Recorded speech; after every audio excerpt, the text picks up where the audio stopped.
How to Prophesy with 100% Accuracy is the title of this video. It's going to be a very powerful video because I'm going to be exposing you to some of the most profound revelations around the sharpest prophets and sharpest prophecies. If you've ever seen in scripture or in a contemporary day, prophecies that seem to be unearthly in terms of the depth, the precision, the accuracy that they come along with, and you wonder if the person prophesying is even a human being at all because of such unique ability God has given to them, then there is a secret behind that, or there are secrets behind that. I'm going to talk in 5 of such secrets here that will help you to be able to prophesy with that kind of accuracy. So it's 5 secrets on how to prophesy with 100% accuracy that we're going to be looking at here. The first is picture I want you to look at is that prophecy happens for prophets, attract prophecy, access prophecy in the prophetic realm. Yeah, that. So that takes us to Revelation chapter 4 and verse 1. The Bible says here that after this I looked, and I behold, a door was opened in heaven. That's John the apostle talking.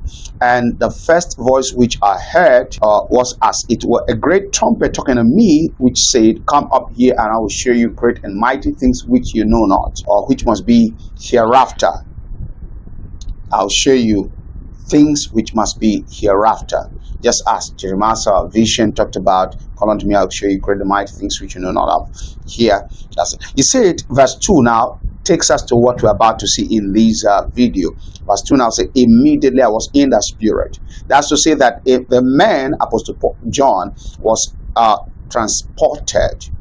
translated from one realm of operation to another realm of operation. Physical operation initially was where he was. Now he's been told to come up, so he had to come up to a spiritual realm. Immediately I was in the spirit. Transportation or translation happened there. So there was a switch there from physical realm to the prophetic realm. That's what we're going to be dealing with today. Prophets who prophesy, prophecies that are 100% accurate all the time from contemporary prophets or Bible time prophets tend to be those prophecies that were picked or accessed or received from the prophetic realm, not through mere thinking. Let's look at what happens in the prophetic realm when we are privileged to get there. Why some prophets are accurate and other prophets always get it wrong when they prophesy as they access the prophetic realm. The first is rowdiness of visions. When you come to the prophetic realm, you are bound to see things like the first voice which I heard John say it here, and then when he heard the voice and immediately he was in the spirit. Let's look at verse 3. He said, and he said, and he that sat was to look upon like jasper and carnelian stone, and there was a rainbow around about the throne in appearance like unto an emerald. Can you see that he went there, then he began to see now. So when we get to the prophetic realm, we begin to see, and this is vision. Now in general, prophecy, that is the prophetic realm, can be rowdy. When you come in, the things you see there bears the resemblance of a market square, a rather disorganized market square, with crowds of people, like village markets that is not suburban market that is not particularly organized. So you're going to be seeing a wide range of things in a prophetic realm. Prophets who prophesy with 100% accuracy have this experience. Prophets who are just coming up into the prophetic also have the same experience. Now, how they manage it determines the difference between the prophets in any time. When you come to the marketplace and it's a sort of market, not really organized, and it's a market square, and people are selling all kinds of things, grocery, clothes, all kinds of is it food stuff, is it those farm produce and things that are produced from the industries, processed things, all these things are sold in mix, and you see all kinds of people moving here and there. You hardly can tell exactly who is who until you take your time. You get that? So that's what prophets are exposed to in the prophetic realm. That's why some people may come back accurate prophecy, and others may come back with inaccurate prophecy because of what they saw, how they saw it, and how they narrated what they saw. That takes us to point number 2, like I said, and this one is talking about similarity of visions. I want to say that the prophet who is a mafia, leading prophet in any age, and a prophet who is just beginning, or a prophet who seem or tend to be a fake prophet because he or she doesn't prophesy accurately or with accuracy. People tend to categorize this one as a prophet that is not even called by God, whereas this one is called by God. Even there are prophets who are called by God, but they never give accurate prophecy. And it's not like they are not seeing things in the realm of the spirit. They don't know how to manage what they are seeing in the realm of the spirit. Let me make you understand something. What you see is what I see. Similarity. We see things, similar things. For instance, a prophet Ibadengia can be in UK or be in Zimbabwe, Harare, and he sees into the prophetic realm. I may be privileged to see into the same prophetic realm from Nigeria.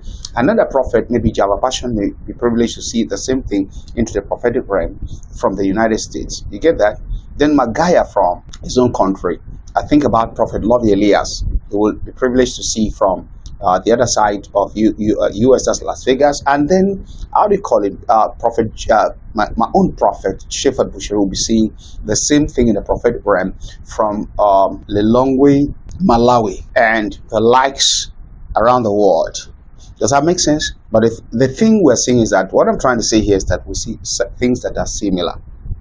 We see similar things, but that doesn't give all of us the chance of coming back with accurate prophecy. So in most cases, what one prophet prophesies accurately and it's been celebrated by God and man, most prophets also saw a similar thing. But that's not where accuracy hinges on yet. Let's move to our point number 3 on the secrets of how to prophesy with 100% accuracy. We'll come to the third point here, and to be talking about tracking of vision. Tracking of vision. That's where the differential work now happens. I'm in the prophetic realm, you are in the prophetic realm. We are seeing similar things. You are in Zimbabwe, I'm in Nigeria. You are in USA, the other person is in UK. And we are here, and we're seeing about the same thing in the prophetic realm, okay? So here is it. You see a man whose wife got pregnant in the realm of the spirit. You know the man and I know the man. We both prophesied to the man. Your wife is going to be pregnant and give birth to a child. Can you see? Because in the prophetic realm, I saw his wife pregnant, and that means that the wife is going to put to bed. Perhaps the wife was barren. And I was accurate. You were accurate. But the thing here is that there has to be a tracking of this vision in the prophetic realm. The time the woman took him, the time the pregnancy got to the first, second, third, fourth, fifth, sixth, seventh month. Now, what were the things that the woman encountered? Track that vision. To the point where perhaps in the 6th month there was a miscarriage. So you prophesied to me that my wife is going to give birth, or the wife of this person is going to give birth after 9 months from today. Unfortunately, 6 months after today, miscarriage happened. And then you are said to be what? A false prophet, isn't it? Why? Because what you said did not happen the way you said it. That's not because you are truly a false prophet. It is because you did not track that vision. When you see a prophecy, don't make haste to proclaim. Track it to the end before you proclaim. And there are principles of doing that. That's why we have the Shiloh School of Seers, who are mentor prophets to do these unusual things. I'm baffled myself when prophets that, by the grace of God, have undergone my trainings talk to me from around the world about global events, and we see these things happen. They share with me, prophet, this is what I see happening in social country. This is what Putin is doing. This is what Trump is doing. This is what Macron is doing. You see, these guys, Netanyahu is going to do this, and they always get it right. Why? Because they understand these processes. And it's not a quick do. You don't do anything like this one. It's not a quick do something. It's a lifetime journey. So it's what being prepared for in the best possible way. Yeah. So most prophets see things halfway, declare, and they fail. For instance, let me talk about Nigeria elections. Back then, some persons say Bola Ahmed Tinubu wins the elections. Other people say Peter Obi win the election. That was in 2023. Those people who said Peter Obi will win the election were correct. In fact, 100% accurate as far as prophecy is concerned. But they were not accurate. They were not correct, because INEC never declared Peter Obi the president. Some of them also went as far as saying that Peter Obi was going to challenge him in court and win the case. Can you see that? They too were correct, and I'm going to tell you why they were correct. But you see, Bola Ahmed Tinubu is the president of Nigeria. He was the one that some prophesied was going to win the election, and he won the election. How? Let me make you understand something. He was the one that made it to the throne as the president. So, see, those who saw Peter Obi, who was also a presidential aspirant, winning the election were correct. From findings, it's most likely that Peter Obi won the elections as per voting, all electoral processes, okay? But as per rigging and foul play, the incumbent party perhaps snatched the right of the winner of the election. Can you get that? So those who prophesied that Bola Ahmed Tinubu from the ruling party was going to win and become the president were correct, because they are the people that maybe, if that was what happened, forged their way into the throne, and he's sitting there today. Those who said Peter Obi won the election, probably Peter won the election. But what they didn't say was that, did Peter Obi sit on the throne? Was he declared by the INEC? They didn't track INEC announcement. They didn't track the swearing in. And those who said that Peter was going to challenge Tinubu in court and win, saw in the realm of the spirit where Peter challenged with evidence in the court and nearly won, but did not follow to the ruling of the court or the electoral tribunal. I hope I'm making sense here. So you see, they see these things. We all see these similar things. But the thing is, those who are able to track from A to Z of the processes of what they are prophesying and are double sure, what we say 100% sure before they prophesy. Get it right. So there are many prophecies that I would have prophesied even on global events, and I'm still checking into that point. That's why you hear Prophet Ibedenje will say that I will work on this tonight before I say it with my full chest. That's when it comes to global events like electoral processes like this one. So after that phase of this prophetic thing, we move to another phase that I call selective vision. This is another thing that distinguishes between great prophets and minor prophets, and then false prophets in the eyes of the people.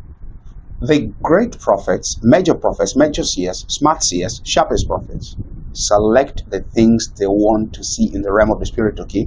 A lot of the things you see in the realm of the spirit, there's a lot of distractions that you can come by in the realm of the spirit, so you should have the ability to select visions.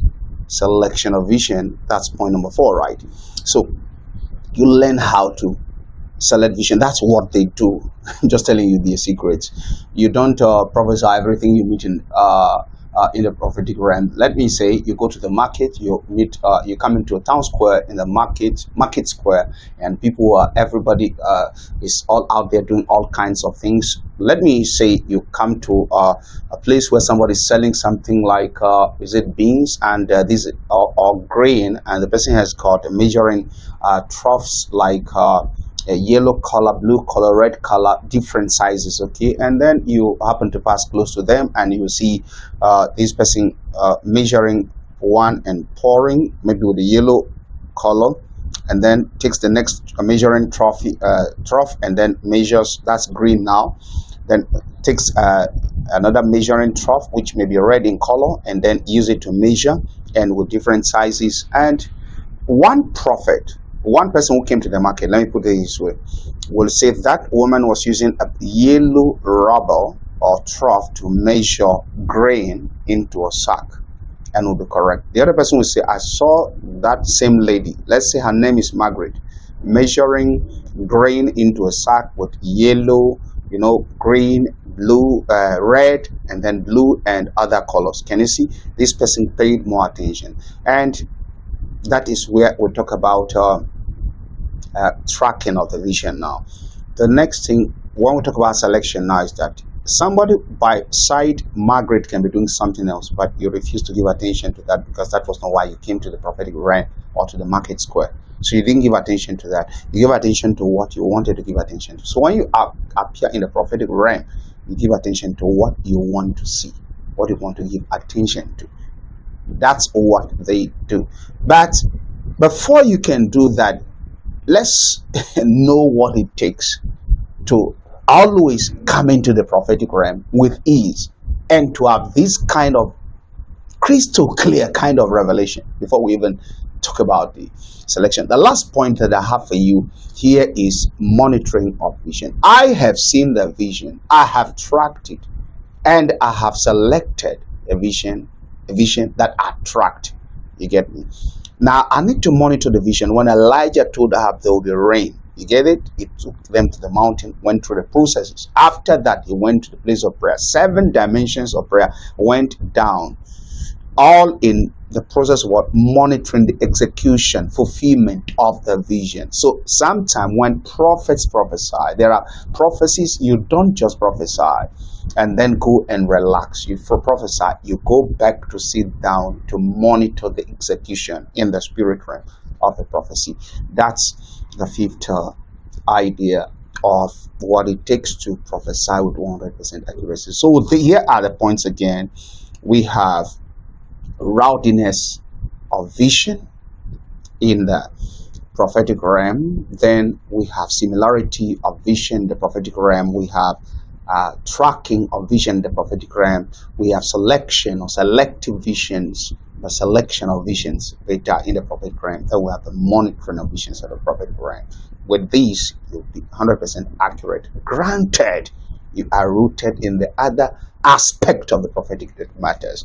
To do that, sign up for my certificate course in Forensic Prophecy with the Shiloh School of Seers, entirely online, pre-recorded. We are mentoring prophets from around the world at the time, trained prophets from over 120 nations, and we're still counting. We also have specific courses like micro-forensic prophecy that helps you to do global predictions with accuracy. Then we have ultra-forensic prophecy, which are developed too for that positions you to do names and numbers with accuracy. I have developed my systematic approach to Christian meditation, prophetic meditation in particular, that you also come by in the microforensic prophecy. I have other powerful courses in the prophetic, like the professional course that positions you to be grounded in a prophetic office. Start with the certificate course in forensic prophecy. Sign up now, pick the WhatsApp contact on the screen here, and chat us on WhatsApp or get to us through the email link or the pinned WhatsApp link in the comment section of the Apostle Rowdiness Ministries, and we'll show you how to sign up for the certificate course with the Shiloh School of Seers. See you in Shiloh School of Seers.